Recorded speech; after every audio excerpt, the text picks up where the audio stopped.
Hello and welcome back to Raccoon Justice, where justice done the Raccoon way is the only way to do justice. Thank you so much for joining me again today. Please remember to give this video a massive thumbs up and subscribe if you're new. And if you are new, welcome. Today, we're going to be talking about Chris and Sarah and their ways of wisdom.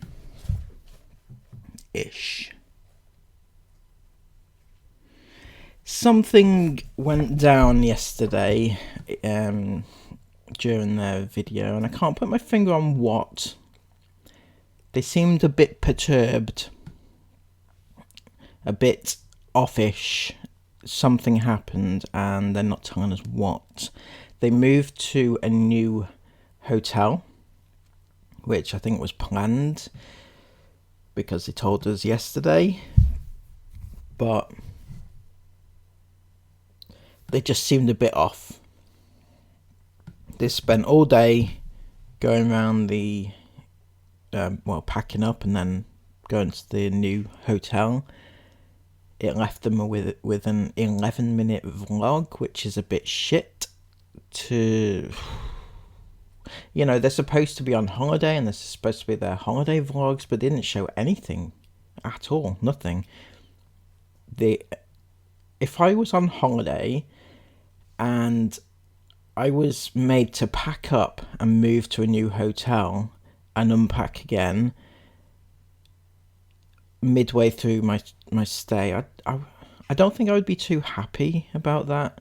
It's kind of, you're supposed to be relaxing on holiday, not packing up, You know what? That reminds me when they went to Mexico. They had 3 different rooms. That's constant packing, unpacking, packing, unpacking. And when you go on holiday, you just want to get there and relax and not have to be constantly moving around different places, different hotels and things. Anyway, that might just be me, but that's the way I feel. But they went to this new hotel. Well, it wasn't a hotel, it was more of a cabin. And they didn't unpack because the room was too small. See, this is where it gets a bit, what the hell's going on, because they were complaining. Right, this is where I have a problem, okay? They go to the room, the new cabin place thing, and they say it's too small, right? But first up, if they're being gifted this place, and this hotel, this chain, this resort, they know how many people are there. They're prepared for them. I can't see them given an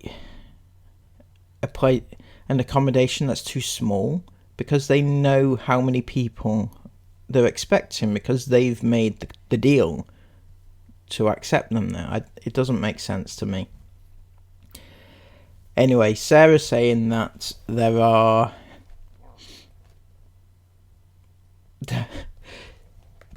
there's only 5 beds, so that's not enough because they've got 7, right? She said there's only 5 beds and we need 7 beds. But Sarah, why do you need 7 beds?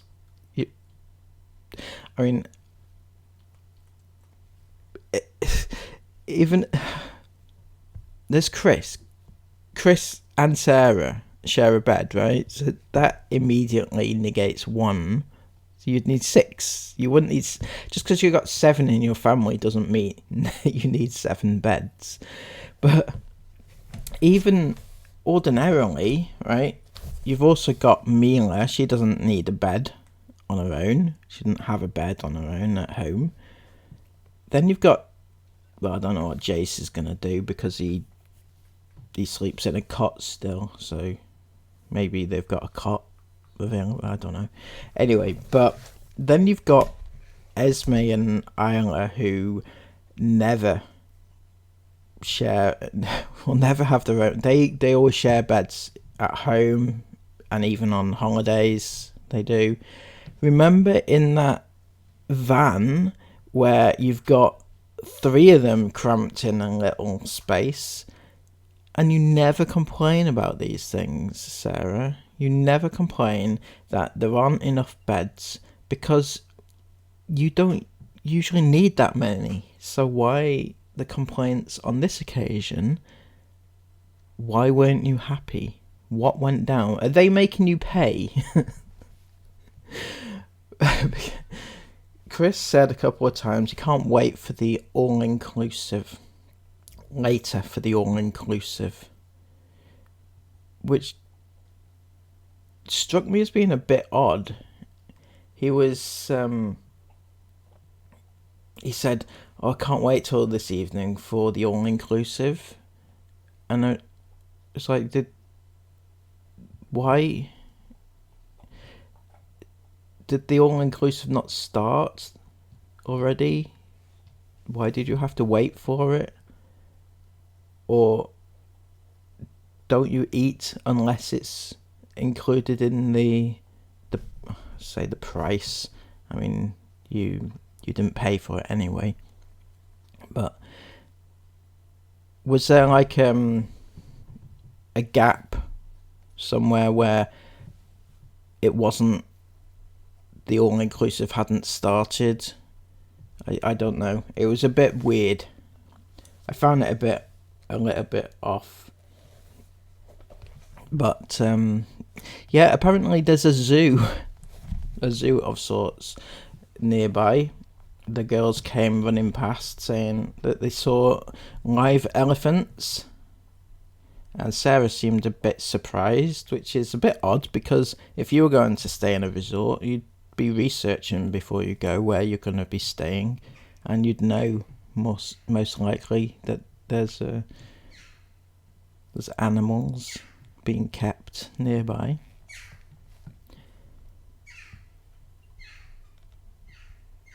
But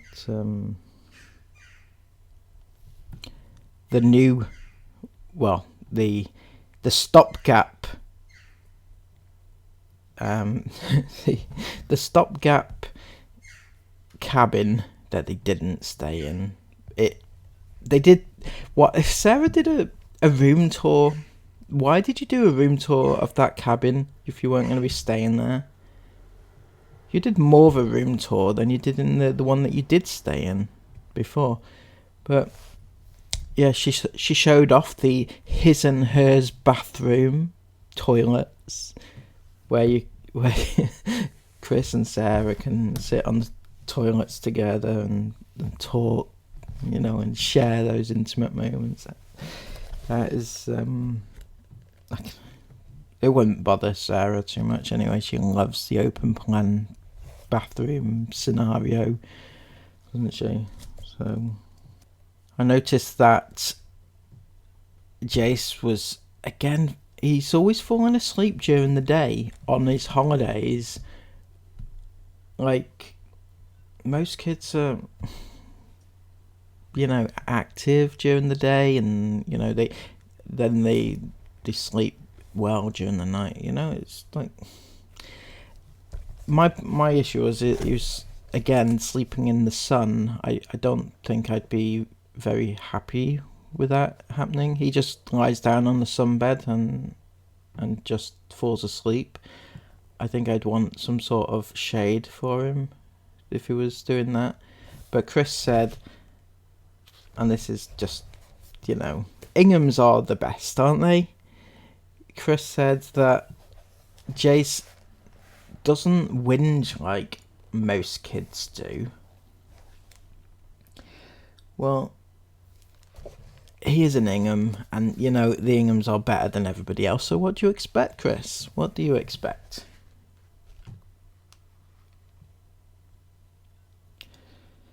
They went to the quiet... Well, they pointed out it was a quiet pool. There's apparently a busy pool, and there's a quiet pool. At least it was quiet before they rocked up, isn't it?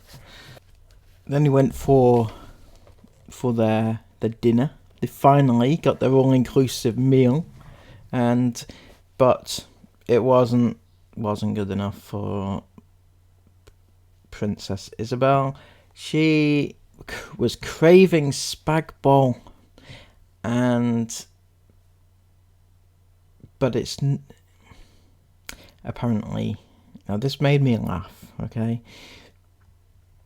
No spag bol is as good as the one her mother makes,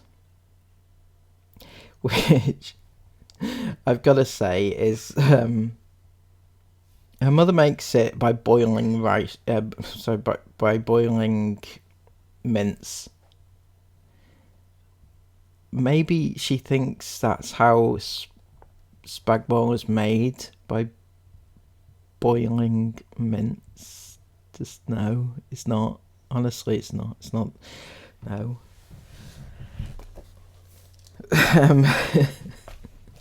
But then there was a very weird moment. Well, it wasn't weird. It was a bit upsetting in that Jace was told off for his behaviour because he didn't want to be filmed, and he was forced to apologise for his actions. It was just that he didn't want to be filmed, Sarah. And then, you know, you can't force him. He's not a performing monkey that needs to perform so he can get his dinner. It's not how it works. Life is not how that works, okay? Anyway, yeah, it was, I definitely think something went down, but we'll never know what, because they're already back from this trip, and they'll be preparing to go away again soon, although they're waiting for Mila's birthday, which is soon, and then they're away after that. So that'll be fun. They'll be able to carry on with their tutoring in the back of the van. That'll be good, won't it? Anyway, the vlog was, as predicted, as usual, a shit show, and that's all I can say about that. Chris and Sarah, continue doing what you're doing, destroy your kids' lives, and come back again tomorrow for my views on that. Everybody else, have a wonderful day. Please remember to give this video a massive thumbs up, comment everything you want to comment down below, and subscribe to the channel. Take care, and bye bye.